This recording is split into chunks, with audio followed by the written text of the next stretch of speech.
Hello and welcome back to Logan Sounds Off. Today I'm going to be speaking to an incredible folk trad musician who I've been a fan of for quite a while now. Originally being the frontman of Skipper's Alley and now having two albums out, including his latest, Look Over the Wall, See the Sky. Today I'm going to be chatting to John Francis Flynn. How are you, John? I'm good. Thanks, Logan. How are you getting on? I'm doing very well. I'm excited to chat to you. So, John, before we get started, I'd like to ask, for those who don't know you, could you tell us a little bit about yourself? Yeah, I guess I grew up playing traditional music in Dublin and yeah, like from the age of 7 I started playing the tin whistle, and my dad was playing the banjo, and my sister was playing the she also started the tin whistle. And we I guess over the course of a number of years, we kind of found the community, the traditional Irish music kind of community, and as we got more into it, um, we yeah, just that it just took over our lives. Traditional music was kind of is has become my family's kind of life, I suppose. We That's the main thing we kind of do. And yeah, we used to go out to all the festivals all around, to the Willie Clancy Festival and the Fla and all that kind of crack.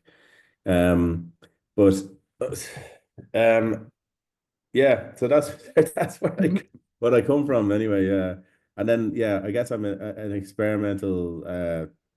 My music is like as a, as John Francis Flynn is kind of like experimental traditional folk music. Um, where I guess like where I come from is more kind of traditional, straight up traditional music. You know what I mean?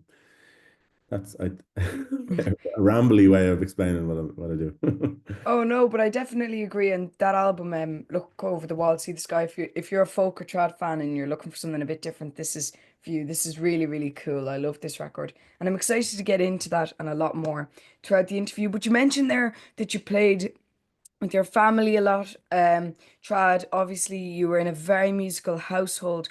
So, around that time when you were younger, what kind of musicians and bands were you listening to that were inspired you? Like I guess in terms of like we listened to all sorts of music in our house. It was kind of, my dad was is a big music fan, quite a broad music fan. He plays traditional music, but we'd be listening to like everything from like jazz to contemporary classical to rock or pop, like kind of pop music, I guess, like folk music generally. But in terms of traditional music, which was kind of the main focus, I guess like my big inspirations would have been the likes of Matt Malloy and Harry Bradley, who are both traditional flute players. Matt Malloy played, he's kind of a legendary character. He played in the Chieftains, and he played in the Botty Band, and he recorded with Planksty as well. So those three bands as well were a big influence on me in terms of like doing something that's a bit more experimental. And Matt Malloy in particular would have, he was very much came from a traditional background, a traditional music background. So he's recorded some fairly like straight up traditional music, and then obviously has worked within bands as well. Um, so that was kind of a big influence, seeing the transition, seeing that you could do both traditional, straight up traditional music, and also experiment a little bit with it.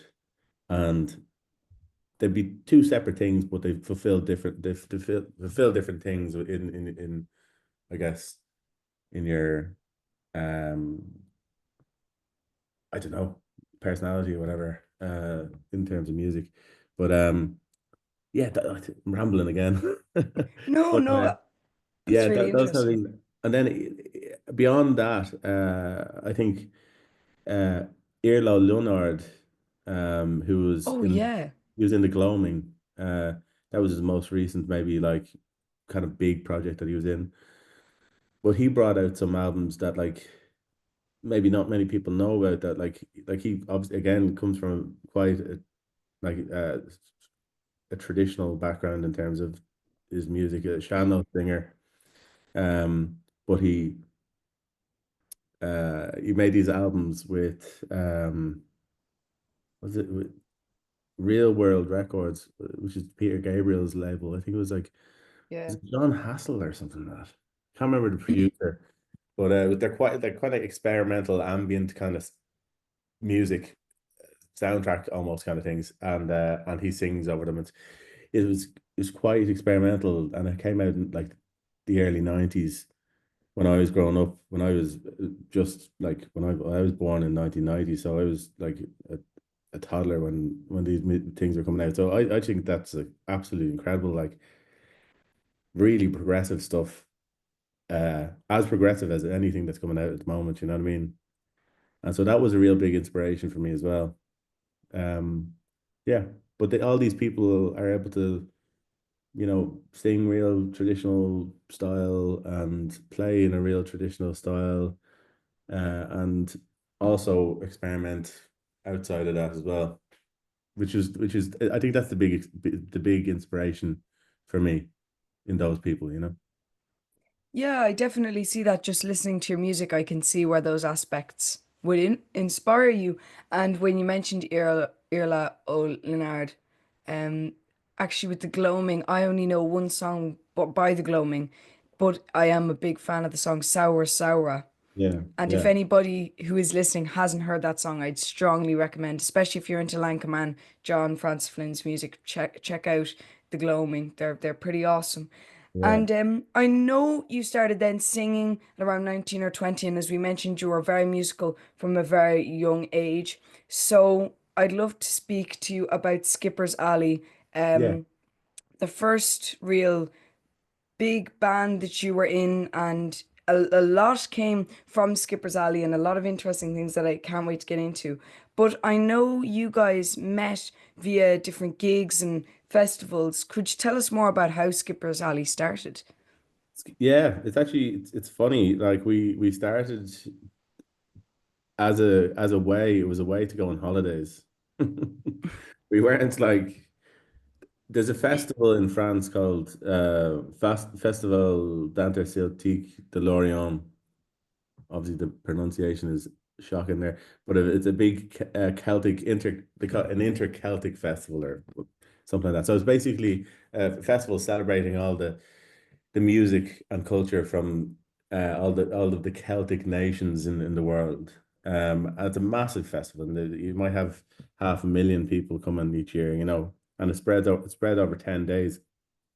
So we really wanted to go to this because we heard it was really good fun, and there was a competition every year where they would select one band to go and represent the Ireland in this at the festival, and you'd be the Irish band at the festival, and they have like Scottish bands, and they'd have Breton bands, and and you'd enter competition as a part of that. And so we went over. We got asked to do it. Well, actually, the first time we got together, they didn't ask us. It was the second year we were good enough by the second year apparently, and then that year we went over, and the festival competition.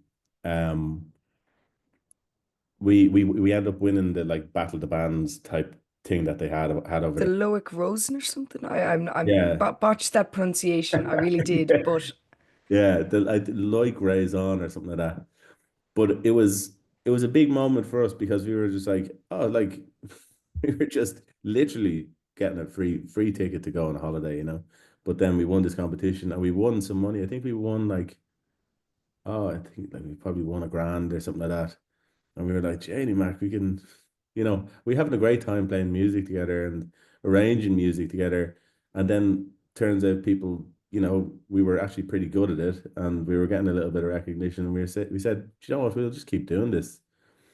And we all like became much closer friends just by doing the band, you know what I mean? And we were friends before that, but like we were all like scattered around the county, like but this really kind of brought us together.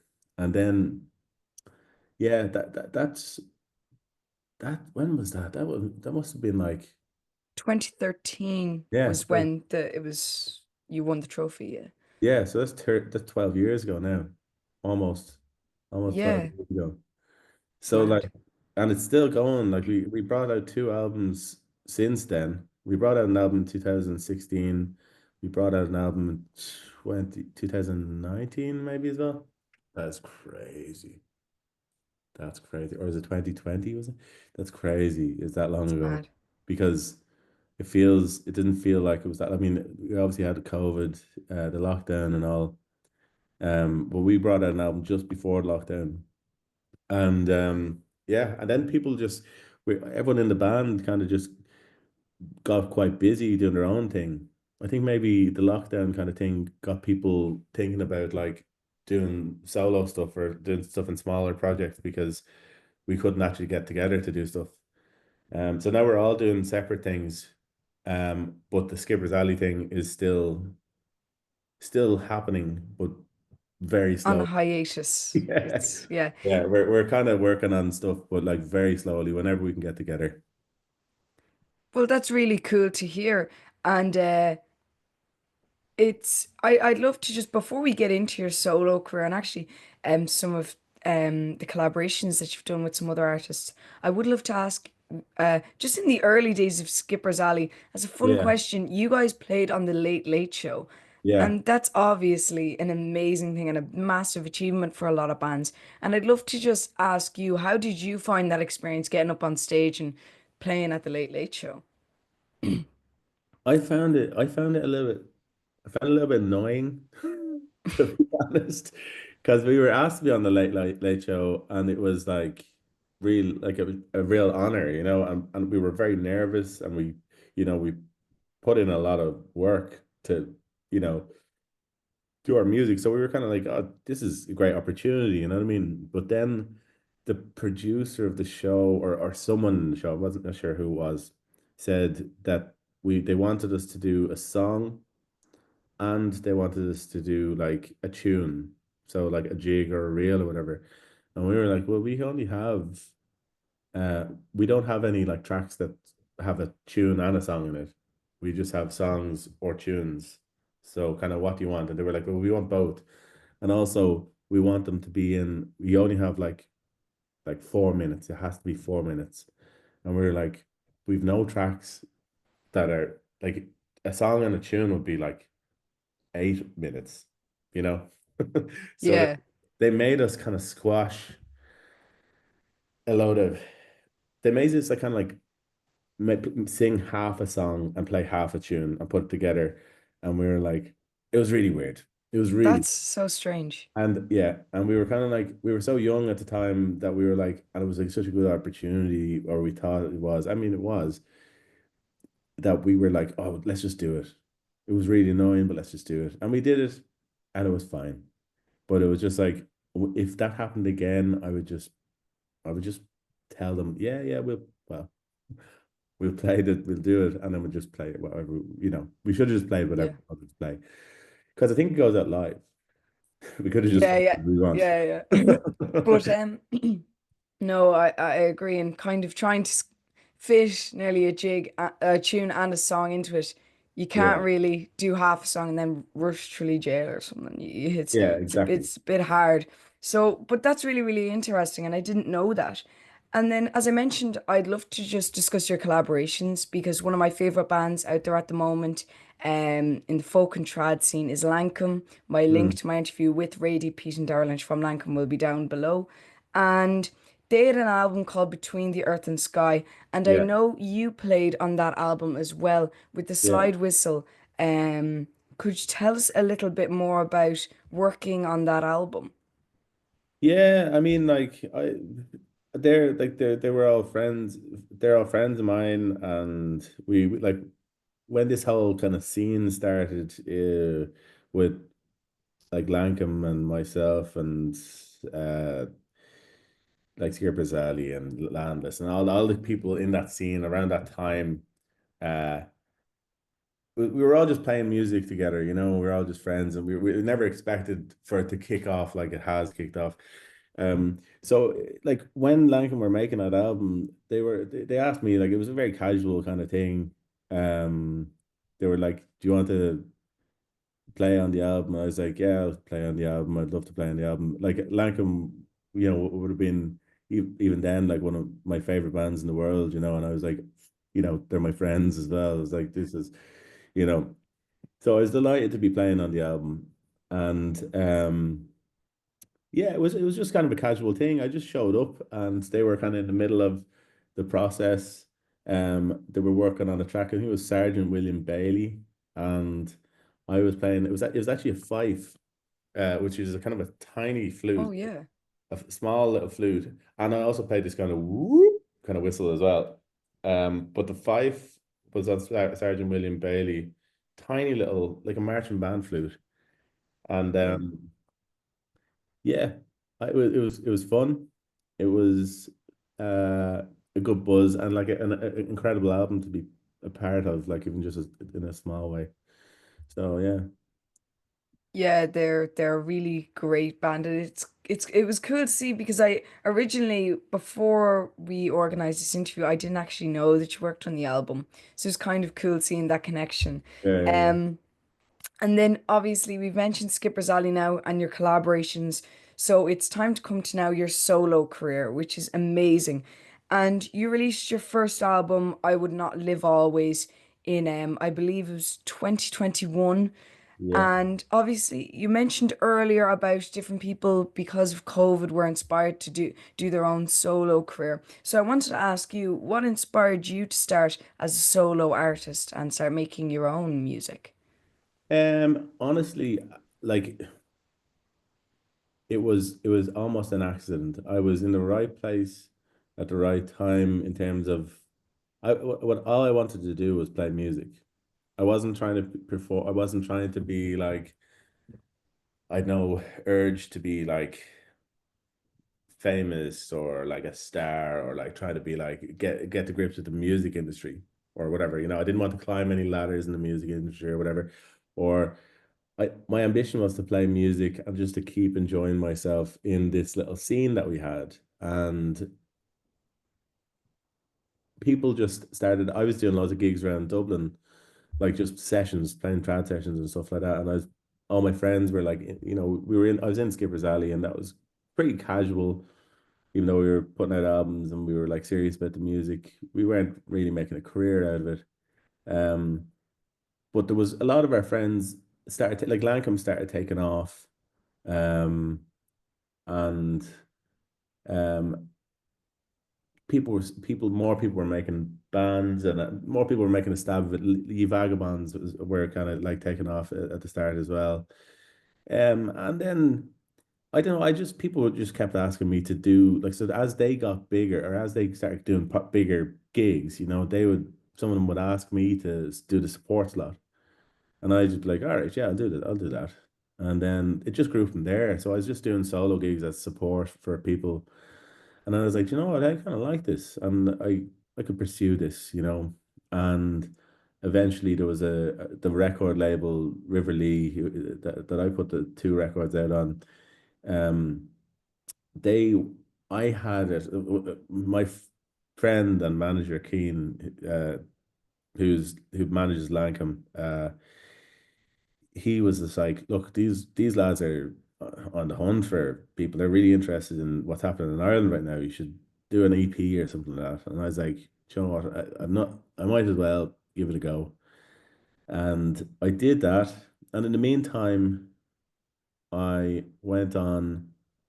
Um, I did that with Spud actually. And in the meantime, I went on a tour with Lancome, like kind of a support tour with Lancome, and it was over in the UK, and it was a really good buzz. I was like, this is incredible. Such good fun playing music, touring around the place. I was like, this is absolutely great. Like great crack. And on that tour, Jeff Travis, who runs Rough Trade, he was at a number of the gigs, and shortly after that, they signed me to the label, and then I had then I was like, oh, this is real. This is like I can make an album now, and I'm putting out an album. So I got to work and putting out an album, and it's just grown since then. Like I wasn't, I mean, I was pursuing it. I'm pursuing it more now than I was when it started, if you know what I mean. This is my job now. This is my pursuit. But I was kind of just going with the flow for a long time. Yeah. So the funny way to approach it maybe. But it's and I'm glad it worked out like that. So that's where how it started, I guess, and how it's going. Well, that's really, really awesome, and it's great to see an artist like you doing it just for fun instead of, Yeah. as you were saying, getting to grips with the music industry. And I actually didn't know that you worked with John's Bud Murphy on the first EP, kind of for Yeah, uh, we never actually released it, the EP, but it was just it was a thing to show off, to like send off the labels and stuff like that, essentially. But yeah, it was really he's a great fella, and he's an incredible engineer. It was an honor to even do something small with him. You know what I mean? No, I can definitely see what you mean, and I'd love to speak to John someday on the podcast. Yeah, he's really amazing.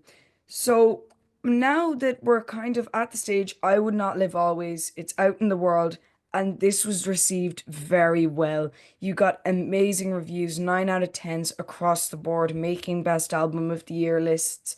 And how did you feel about all these positive reviews flooding in so quickly on your debut album?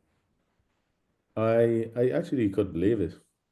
It was a real shock. Like, um, it was funny because I made the album over lockdown, and because of that, it took a very long time between when I can get into the recording studio or not. Like, so like it might take 6 months. I might have been in the recording studio, and then couldn't do anything for 6 months until I get back into it, until it opened up a little bit, and I could go back in with Brendan. And because of that, I would have listened to each track about a million times in between, and I'd be like, I don't know if this is good or not anymore, because I've listened to it so many times. That's what happens if you over listen to something, it just gets tired on your ears, especially when it's you that you're listening to. You're very critical. So when it came out, I was just like, I don't even know if this is good. And then, Yeah. you know what I mean? Like, and then I haven't listened to it since. Like, I haven't listened to it. Like, I don't think I haven't listened to the album since I put it out. And but I play all the mu- I play I played it live many times. You know what I mean? Since, so I guess I've performed the material, but yeah, it's a strange one. You know what I mean? Um, I was certainly I was uh both surprised and relieved that people liked it, and like overwhelmed by the response, to be honest, because I was just like, it was quite a big reaction for something so small. And yeah, very grateful, very grateful. Yeah, it's a really incredible album, and it was funny. Um, I listened to Look Over the Wall, See the Sky first before I heard Mm, your debut album, and it was really strange the comparison yeah, because they're very different albums. Although they were in the same kind of 2 or 3 years, you really progressed, which is yeah. really, really awesome, and I'm excited to talk to you about that a little bit more. But with the release of the album, then you were announced as the best singer and as well as this best emerging artist at the 2021 RTE Folk Awards. Mm. What was it like finding out? Like, where were you when you found out that you had become the best emerging artist and singer? Well, I was actually in Vicar Street. I there was like it was a nom I was nominated for it, and there was an award ceremony, and I was nominated alongside a lot of my friends. You know what I mean? And yeah, it was, and a friend of mine, my friend's dad, actually, Tom Mulligan, who runs the Cobblestone, which is the pub that I kind of spent most of my time in playing music, and I learned a lot of music in that pub. Um, he was the person who was giving out the award. He was announcing the winner. So he called me out, and I went up to him on the stage, and he gave me the award. And it was a very meaningful kind of moment. A very, yeah, it was, uh, yeah, it was a really, really nice moment in my career. Like, I don't care too much for awards or, music isn't really about that. But that was special because Tom Mulligan is a man I have a huge amount of respect for, and it was kind of an honor to just to receive it from him, you know? Oh, yeah, that's amazing. And I've heard a lot about the cobblestone because I didn't know it before I saw you speaking about it on some videos, and it sounds like an amazing place to go for music. Yeah. And for also your album, with obviously your standard music videos, but there was one that stood out to me, which was during lockdown, you released a live video of Lovely Joan in the Hmm. Conley of Leap, which featured the story of this really kind character. And this video is quite different to anything else you've ever done. It's really, really awesome. How did this come about to make this really different video? Yeah, it actually just came about with Padre O'Gill, who's like just who's collaborated with me on a number of videos. Um, and for the singer, really, he made the video for my son Tim, and he made the video for Mole on the Ground, and um, we collaborated on the concept for those ones. But for this one, I was invited down to play a little gig during lockdown, and so there's no one there apart from me and Ross and Alton O'Brien. We played the music. It was and then Sam, who's who owns the place, was there, and someone was doing sound, I think, oh, Nick Rayner, I think, and then yeah, Patter was doing the video, and I thought it was just going to be, just a live video, which it was, but then he ended up going off, like filming stuff around the countryside around in West Cork, and he was just like, you know what, this really works with. He just put it on top of the sound. He's like, this really works with because like I kind of trail off. There's like kind of a jam section at the end. It ends up it's like 8 minutes long, and he's like, this kind of really works when you go from the live video into the countryside stuff. And then he met this dude and his cat, and he had this. It was a real kind of. I didn't have anything to do with it. You know what I mean? I didn't ask Patter to go out in the countryside. Patter did it himself, and it's so brilliant. It's just really really works with the music, and it's such a nice little story, and very unique. But Patter is great. Patter is a very talented fella. He does a lot of stuff with Kneecap. I think he's kind of there. He's like involved heavily in all the Kneecap stuff. Wow, that's really, really interesting. And that video actually, it's nice having the music and also the amazing photography and then that little narrative as well in it, which if you want to find out, the video will be linked down below to watch it. Incredible video. Um, and then speaking about kind of live videos and performances, the famous Miles O'Reilly, if you don't know who he is, viewers. Miles O'Reilly is a photographer and filmmaker. He's amazing. And the links down below to all of his stuff has a series called This Ain't No Disco. And you played my son Tim on one of the episodes. How did you find and how was that experience of playing for those really incredible shows that Miles does? Yeah, it was cool. It was great to work with Miles and Donald and Ian, like two legends. And like they like Miles, I was always a big fan of Miles's videos, like for years before I would have met him, And it was yeah, it was an amazing series um that they put together, and an honor to have been part of it. You know what I mean? I think it was very much a moment in Irish music. It was quite vibrant, a very vibrant time, and there's still a vibrant scene in Ireland for sure. It's growing, if anything. But that mo that kind of little moment where Miles and Donald got together um to create that was really special. And it's a shame that it's not like an ongoing series, you know. But yeah, it was great to be part of, yeah. I was Well, perfect that's for like I was just kind of starting out really at that point, you know. So it's perfect for me. well, that's really, Well, really yeah. awesome. Yeah. And the link will be down below if you want to watch that video. It's great performance. So now the first album you've completed, and in 2023, after your debut album and tons of acclaim, you released your second album, which I have here. I actually recently got this with the Golden Discs voucher from Christmas. I got Look Ah. Over the Wall, See the Sky on vinyl. If you are a fan of this album, do not stream it. You're wasting your time. Get the vinyl. It sounds 10 times better. I really, really enjoyed listening to that. And Look Over the World, See the Sky has some covers on it and some interesting songs that are inspired by different stories like Willie Crotty. I found that very interesting to learn about, and that video is otherworldly. It's really, really Yeah. awesome.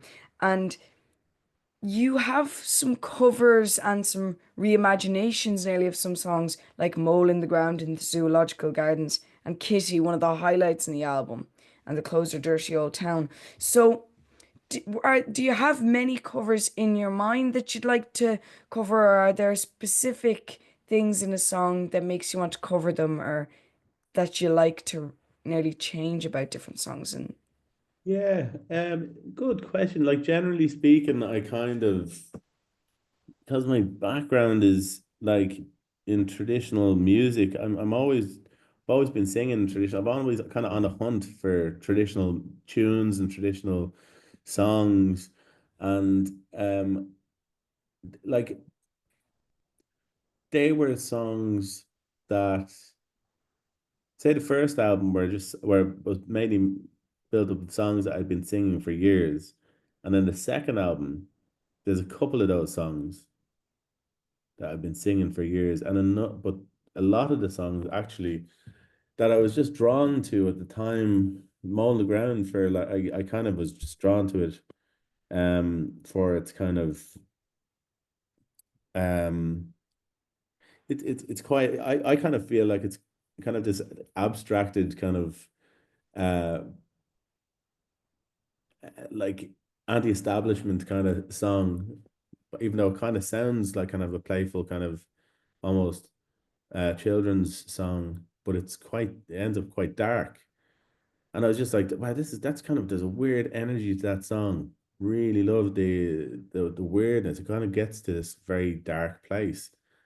And I was just fascinated by that.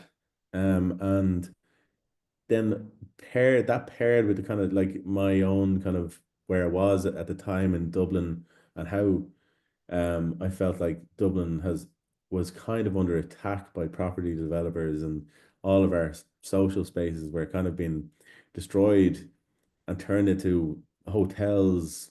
And the cobblestone in particular, which is yeah, the one hub, was kind of being under a threat of, being turned into a hotel. And there was big protests, and there was a lot of energy around that time. And I just resonated with that song for some reason. And maybe other people maybe other people might not have resonated with, like, that's what people do, I guess. Like, they resonate with art for at different art for at different points for particular reasons, whatever. And I, for some reason, that was a song that I resonated with.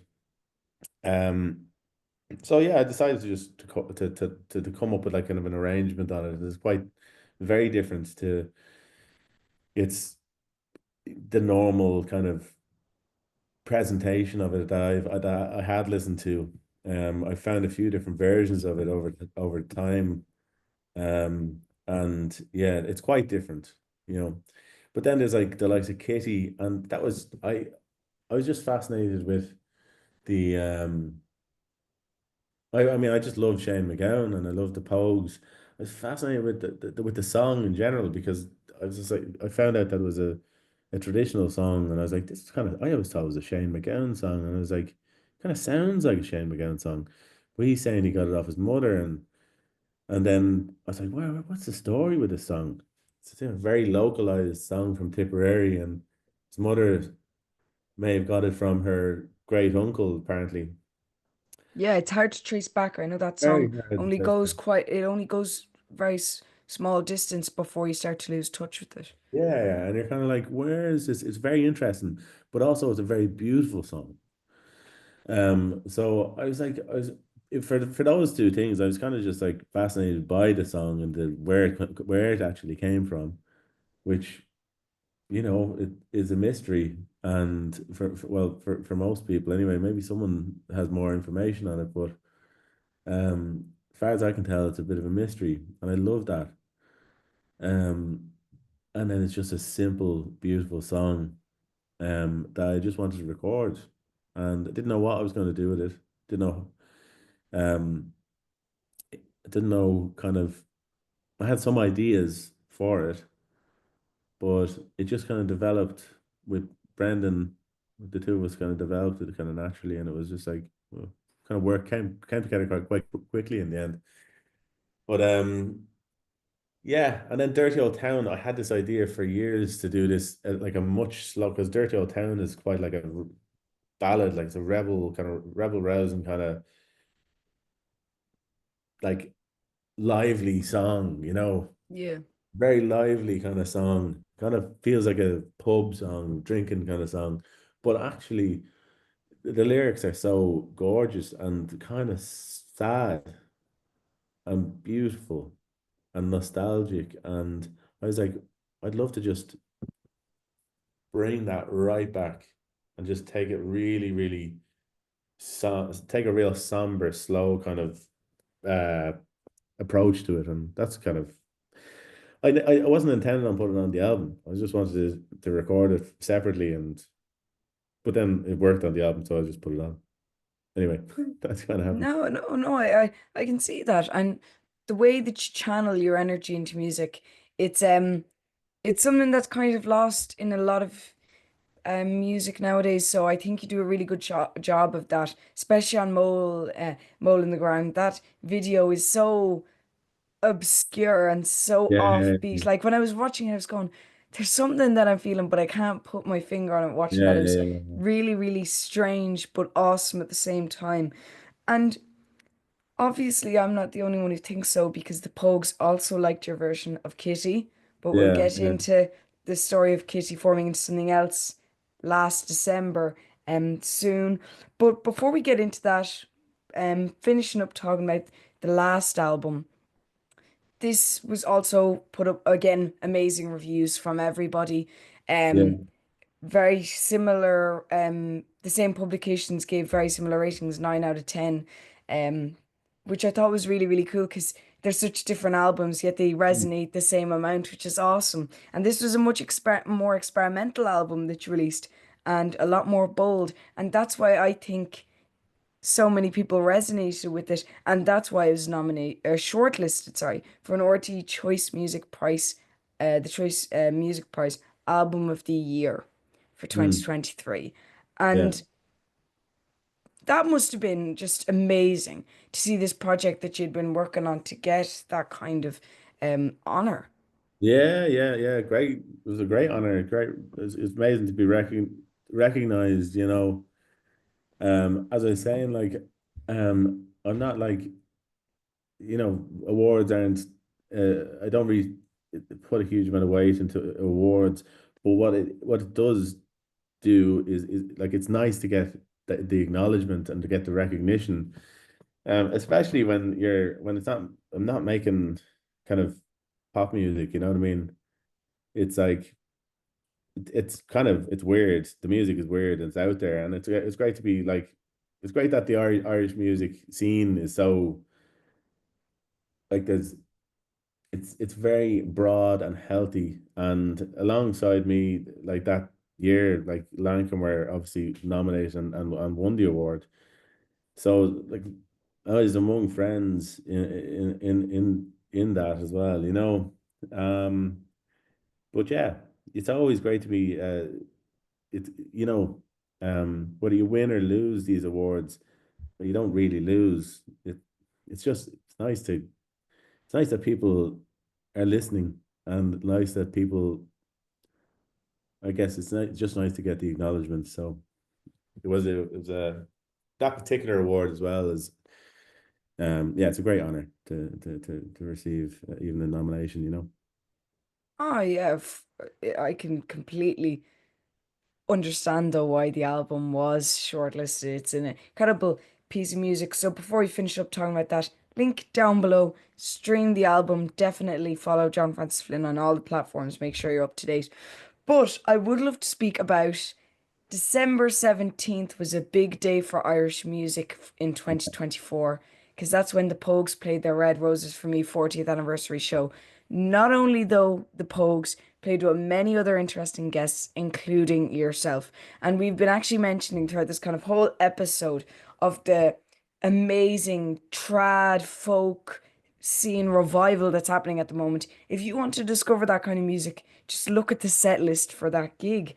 And I wanted to ask, how did you get involved and what was it like playing on stage with the Pogues? It was an amazing gig. I was there myself and it was fantastic. So I Yeah. wanted to see Oh, your take on it. yeah. Terrifying. It was, yeah, it was overwhelming for sure. Like I'm not used to being on stages that size, and let alone being on stage that size with the Pogues. But yeah, it was amazing, and I had a really nice time. It felt like it went like I almost don't remember being on stage. It was like just kind of flashed by, you know what I mean? Um, Massive. The crowd was massive, and the energy was massive, and yeah, they're kind of looking forward to doing more stuff like that. But yeah, another honor to be even to be just asked to do something like that is mad, you know. It's crazy. But I was so happy to be part of it, yeah. It was a pretty mad and crazy gig. It was fantastic. Definitely one of the best gigs I've ever seen, or if not the best. Like it was, Wow. the musicianship Yeah. was so cool there. And where we mentioned about the current kind of trad folk revival, as a part of it yourself, what's kind of your taking it all, this progression? How do you feel about now a lot more trad and folk being introduced into the Irish music scene and a lot more focus on it now, on Irish music? Yeah, it's great. You know, it's fantastic. You know, like I as I was saying, I grew up in the trad scene, and like it's always been there, and it'll always will be there. When it's cool at the moment, it wasn't cool when I was growing up, and it at some point it won't be cool again, and it you know these things come in waves. But it's great to see right now the passion for it, and because it is our music, you know what I mean. And if you want to know like anything about where you come from. It's all written into that music. It's not in the history. Well, it's in the history books as well, but like you can learn a lot from history books, but you can also learn a hell of a lot from just listening to the songs and even the tunes. It's all our kind of part of our identities as Irish people is wrapped up in that music because it's where we come from and it's sung by it was passed down from people um who have gone before us. And yeah, so I guess it's great to see so many people maybe acknowledging that and realizing that it's really easy to access that. And I hope that's what it's not. You know, it's also fun, or it's fun music. But you know, yeah. I guess yeah, a roundabout way, round kind of rambling answer, but yeah, it's a it's a very positive thing to see so many people uh engaging in it. Yeah, it's really, really cool. So again, if you want to discover more of that trad scene, the Pogues' gig, everybody who's really part of that trad scene and making it amazing at the moment, get started with some of the artists there. And just two little fun questions before we finish up. My first question is, do you have any music recommendations that you'd like to get out to people? Oh, yes. This is off the top of my head. People making, I'm gonna just say a few people that are making Irish music right now, like very good stuff. Seamus Highland just put out an album. He's an accordion player. He recorded with me. Um, there's Paddy Cummins, who's in Skipper's Alley with me. There's Alton O'Brien, he's going to be releasing an album. He's in Skipper's Alley as well. He's a fiddle player and he's kind of does experimental kind of stuff. Um, then Jenny Mack, who it's trying to think. Uh, It's a hard question. yeah, I mean, well, there's so many people I could be mentioning. Salog Ní Canaán, who's owns who's in Skipper's Alley. It's his sister, Salog Ní Canaán, is she has a number of albums out that everyone needs to listen to. They're incredible. She's a genius, and I think she might be working on something new. And then actually sell a plug an album that I'm working on as well. Myself and Paddy Cummins, who I mentioned before, we're bringing out an album together called. It's going to be Pato and the Bull. It's called. It's two. It's like a guitar project, two acoustic guitars playing traditional music. So, well, that'll be out in the next few months. Wow. Yeah. So That's really, really cool. So we're getting a John Francis Flynn final collaboration project. Yeah. album in 2025. That's really, really awesome. And then for my last question, is there anything you're working on by yourself? Is it possible we could get another solo album in the future? Absolutely. Yeah. Yeah. I mean, I haven't recorded anything yet, but we were playing a lot of or some new material on the last tour, and I will be working on. So we have like at, at least we have at least three or four tracks that I want to record as soon as possible.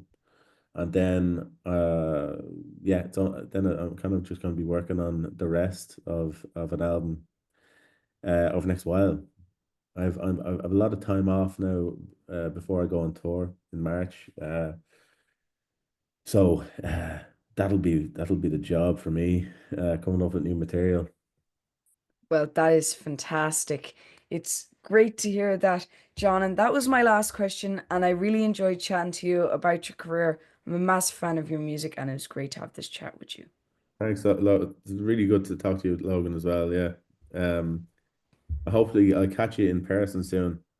Yeah, hopefully I'd love to go to one of your gigs, one of your upcoming gigs, and see you live. I think it'd be amazing. Sound. Sure, I'll catch you soon, hopefully. Thank you, John. All the best, Logan. Bye. Look, bye bye.